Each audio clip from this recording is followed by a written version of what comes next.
as I do have directly in writing that Marilyn was the one that inspired my body knowledge. Okay. So let's talk about the movie, let's talk about the actress, and let's talk about my any reference that I'm making to Audrey. First of all, it should be stated that Truman Capote that was behind making Breakfast at Tiffany's actually got blacklisted for communism. Okay, so it is sort of funny considering the blacklist people get put on for silly reasons. We don't even know if he's a communist. Anyway. And I've not read the book, so, I'm going off of the movie. But the character of Holly Golightly is actually a pretty amazing person. You're cutting her down for various things, and I'm wondering if you actually watched the movie, because opening act, roll credit, scene 1 is Audrey eating at Tiffany's. Literally breakfast at Tiffany's. Right.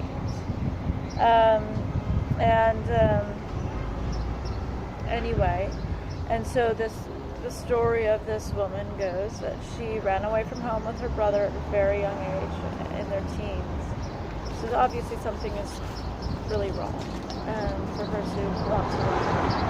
And so whatever happened, she runs and becomes a child's bride. Why? Well, the farmer, catches her stealing it for he ate. And loves her right away. And he does love her. It was a little weird, but he does love her.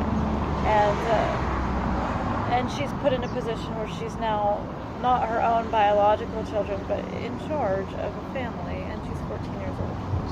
Okay? And why does she do this? Because of her brother. This is a place for them to stay. So she does what is obligated to her brother.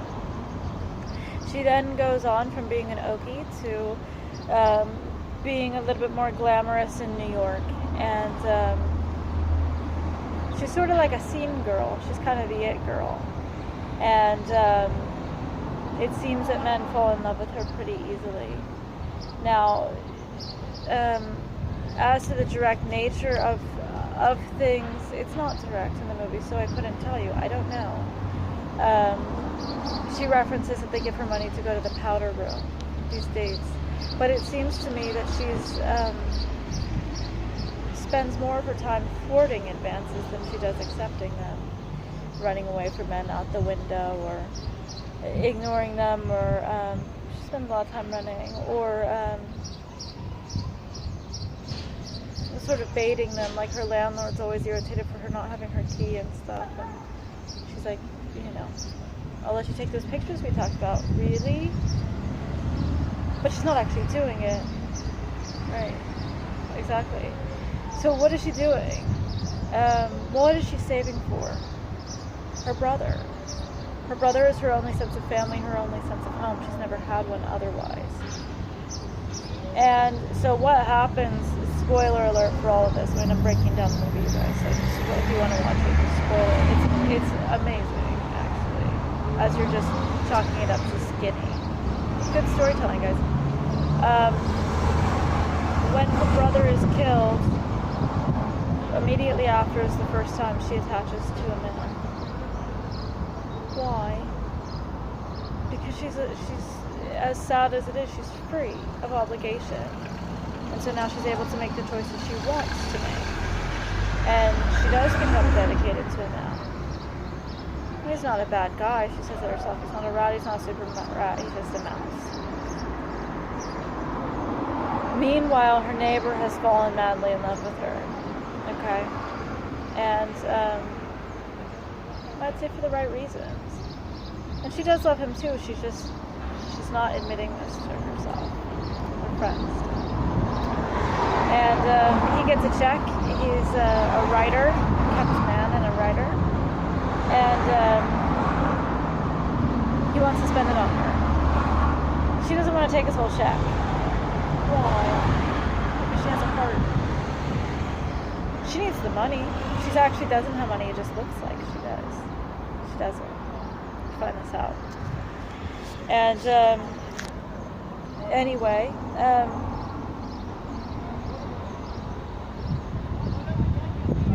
so she ends up going to Tiffany's. This is what I think you guys are talking about. And the clerk is suggesting diamonds. She doesn't want it. They're divine on older women, but for me, it's not right. You do understand. There's also a matter of finance. And they go,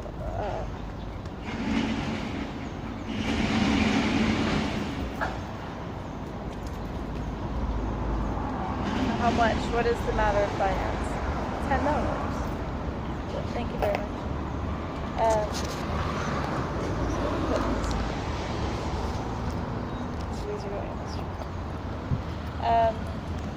Finance, matter of finance. And so she turns down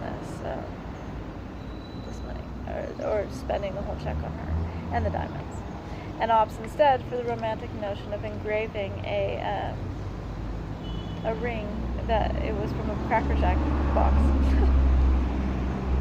But that's what she wants. Why? Heart. So, in the end, she gets into some legal problems for giving the weather report to a man in Sing Sing. I think you guys brought up Sing Sing as part of my lineage. Never been to Sing Sing, but it is in that movie. Okay.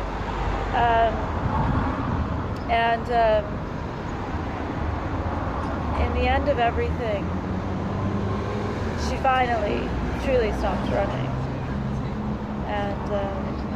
and allows love in. She's now able to, not being obligated to anybody, and she gives the cat a name. She's going to give the cat a name, and she's a kitty cat, and she chooses the poor book writer. Roll credits. In it, she talks about the mean reds. The mean reds. Sometimes you're afraid, and you don't even know what you're afraid of. This woman has been surviving her whole life without family. It's not easy. I know. So, as you're breaking down this movie, I feel like you chalk it up to, that's a thin woman. Okay.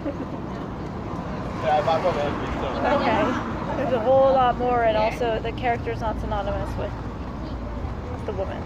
Okay. Audrey, as an actress, there's a lot of good things to be said about her. As a person, not an actress. Was she frail? Yes. Questionably so? Yes. Do I know why that was? I don't know. I've not cried that much.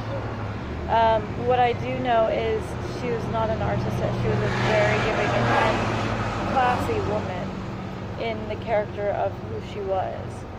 She was soft-spoken and actually had a psychological problem with talking about herself. She said her mother would not approve. Even interviews, you see it, she's struggling. She's like, I can't really, I'm just sitting here talking about myself, like this is not right. Not a narcissist. And she spent a lot of her life, especially towards the end, with philanthropy, going tangibly to places and making a difference. And she said, she reported while being at one of the feeding stations in Africa, above all, people want love. They want your attention. They want to be recognized. Above even food and water, they want this.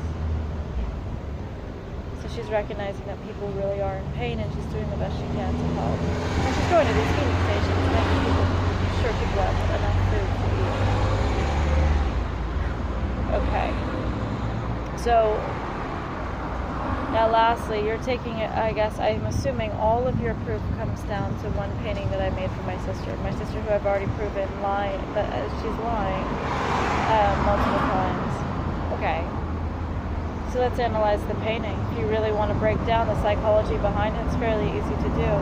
You're saying that I'm trying to mimic Audrey's body. It's not even possible for me to have Audrey's body. Her waist was 19 inches. Mine's, what did we measure it as? 26? 29? Yeah, there's a huge difference. Okay, I can't, there's no way I could have that body. It's not even possible. It's not possible.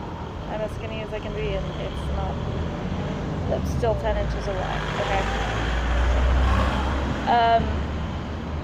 If I had been emulating or putting on a pedestal her body, I would have painted it. But that's not what you see. I suppose you're giving me credit for this painting. Good to know. What you see is an enlarged head. It's larger than a person's head. And it's only her face that's getting accentuated. Why? If you paid attention to the art that I made, it's all like that. I have a fascination with oversized things. If you look at the photos that I take, or the style of painting that I do, or drawings, it's seldom far away and it's seldom small. It's normally large and in your face. Okay? It takes up the majority of the frame. What does that mean? It means this person has a preference for it. You also look at how I paint. I favor the thick layer to the thin. Psychology is right there. If you really want to break down the painting, go ahead. Okay. So, all I knew is my sister said she liked 50s actresses' photos. So that's what I gave her. Except I'm not taking pictures because they're dead. That's not 50, so I did a painting. Right. So, yeah. You can wear all the shirts you want. I'm just irritated that you're mocking Audrey, who was a very exceptional woman. But you can just rate all women on what they look like. You can be sexist like that. Go ahead. Marilyn too. She's just a body goddess. According to you.